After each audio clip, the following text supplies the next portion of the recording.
d'un support extraordinaire. Et je voudrais le mentionner, l'édition Nirvana, qui m'a présenté, c'est Mohamed Benour qui est ici. C'est très bien, Vincent, qui vient verser de l'eau, Inch'Allah, chez nous. Donc, juste 30 secondes, pourquoi ce livre de ma part? J'ai eu la chance de partager quelques moments avec moi ces dernières années. Je ne suis pas comme ces amis de longue lutte depuis ces 40 années. J'ai eu le plaisir et l'honneur de partager des moments inoubliables avec lui. Inoubliables avec quelqu'un qui se bat pour les droits universels. Et ça, c'est fondamental. Et ce que j'ai vu, c'est un homme courageux. Et j'ai vu, pour reprendre un terme qu'a utilisé si gentiment avec moi, c'est Abstal Ajmi, qui est avec nous ici. Quand je lui ai demandé qu'est-ce que c'est Mostafa Mujahid, il m'a dit c'est la cohérence. La cohérence du message, la cohérence de la bataille. Et il a résumé en un mot toutes les pensées que j'avais par rapport à cet homme. Et cette cohérence n'a pas toujours été comprise.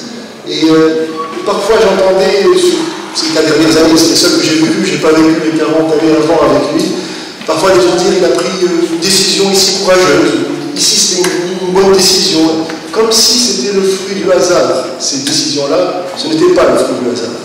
C'était des décisions, des prises de position qui étaient bâties sur 40 ans de militantisme. C'était la cohérence que parfois les gens ne voyaient pas. C'était une décision qui était prise à un moment ou à un autre de l'histoire, qui était basée sur l'expérience, sur les victoires, sur les défaites, mais basée sur une expérience de militantisme.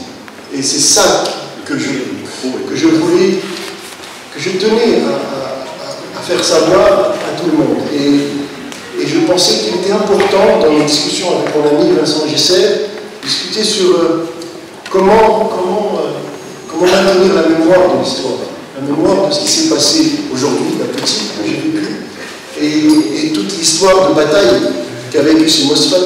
Comment s'assurer que la mémoire est maintenue et que la mémoire de l'histoire ne s'oublie pas.